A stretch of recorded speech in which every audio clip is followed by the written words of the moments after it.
అదే RTV app వార్తల్ని క్షణాల్లో చదివే అవకాశం ఉంటుంది. ఒక న్యూస్ పేపర్, ఒక టెలివిజన్ ఛానల్ మీ చేతుల్లో ఎప్పుడూ ఉంటాయి. కానీ ఈ రోజు రైతులందరూ కూడా అడుగుతున్నారు, అంటే అది గత ప్రభుత్వం విజయం కాదా అని చెప్పేసి అడుగుతున్నారు. కాళేశ్వరం ప్రాజెక్ట్ కట్టడం వల్లనే మరి ఆ రోజు మేడిగడ్డ, ఎందుకంటే కాళేశ్వరం ప్రాజెక్ట్ అంటే ఒకటి మేడిగడ్డ ద్వారా మన మొత్తం రాజకీయ అంతా మొత్తం అది డ్యామ్ అంతా ఖరాబ్ అయిపోయింది. దీనివల్ల ప్రయోజనం లేదన్నట్టు చూపిస్తాను. కానీ దాంట్లో ఏంటంటే 3 బ్యారేజెస్ ఉన్నాయి, మరి అదేవిధంగా 13 రిజర్వాయర్స్ ఉన్నాయి, 19 సబ్స్టేషన్స్ ఉన్నాయి, 240 TMC కెపాసిటీ ఉంది, మరి అదేవిధంగా 240 కిలోమీటర్స్కి సంబంధించినటువంటి అండర్ గ్రౌండ్ టన్నల్ ఉంది. ఇవన్నీ ఉన్నాయి. దాన్ని అది ఒకటే చూపించేది తప్పదేసిందని అనడం జరుగుతుంది. మనం ఫర్ ఎగ్జాంపుల్ చూస్తే అన్నారం బ్యారేజ్లో చిన్నగా సీవేజ్ వస్తుంది, దాన్ని రిపేర్ చేస్తే అయిపోతుంది. అదేవిధంగా మన రంగనాగర్ సాగర్, మల్లన్న సాగర్, అదేవిధంగా కొండపోచమ్మ, మనం ప్రత్యక్షంగా మన జిల్లాలో మనం చూస్తూ ఉన్నాం. మనకు హల్దీవాగ్ ఎప్పుడు కూడా ఎండిపోయి ఉండేది. మరి ఈరోజు మన అడగగానే నీళ్ళు వదలడం జరిగింది.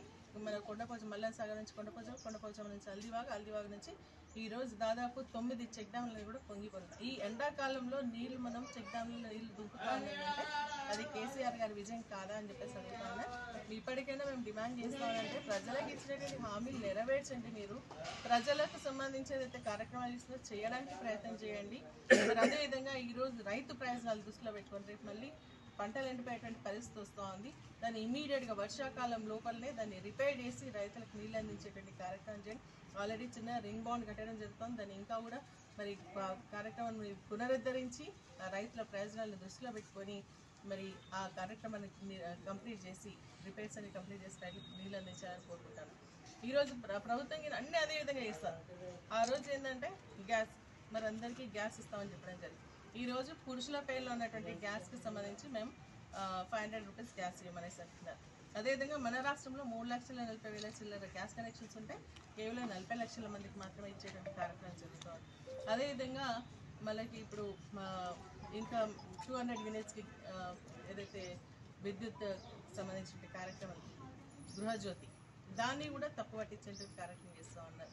కేవలం 200 యూనిట్స్ వరకు ఇస్తామని 201 వచ్చినా కూడా మళ్ళీ మొత్తం కట్టాలని చెప్పేసి చెప్తా ఉన్నాం. అనేటువంటి హామీలతో ప్రజలను మభ్యపెట్టి ఓట్లు దండుకున్నారే తప్ప నిజంగా ప్రజల యొక్క సమస్యలు తీర్చాలనే ఆలోచనలో కాంగ్రెస్ పార్టీ లేదు. ఇప్పుడు కూడా మేము డిమాండ్ చేస్తూ ఉన్నాం.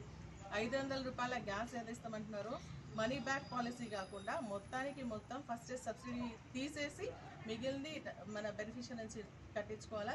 అదేవిధంగా పురుషులకు గ్యాస్ ఉన్నా కూడా ఖచ్చితంగా ఇవ్వాలి. ఎందుకంటే గృహజ్యోతి అంటే ఇంట్లో గ్యాస్కు సంబంధించినటువంటి ఇష్యూ కాబట్టి ప్రతి ఒక్కరికి ఇవ్వాలని చెప్పేసి కూడా మేము డిమాండ్ చేస్తా ఉన్నాం. అదే గృహజ్యోతికి సంబంధించి 200 యూనిట్స్ వరకు మీరు ఫ్రీ అన్నారు. ఈరోజు వైట్ రేషన్ కార్డ్ అంటున్నారు. అంతకుముందు అయితే ఏమనలేదు. ఈరోజు వైట్ రేషన్ కార్డ్ అని చెప్తున్నారు, ఇన్కమ్ అంటున్నారు, ఇంకేదో పెట్టి లబ్ధిదారులను తక్కువ చేసేటువంటి కార్యక్రమం చేస్తూ ఉన్నారు. కాబట్టి అందరికీ అందించాలని మేము డిమాండ్ చేస్తూ ఉన్నాం. మరిన్ని వీడియోస్ కోసం ఛానల్ ని సబ్స్క్రైబ్ చేయండి. లేటెస్ట్ అప్డేట్స్ కోసం వాట్సాప్ ఛానల్ ని ఫాలో చేయండి. అండ్ లింక్ డిస్క్రిప్షన్ లో ఉంది.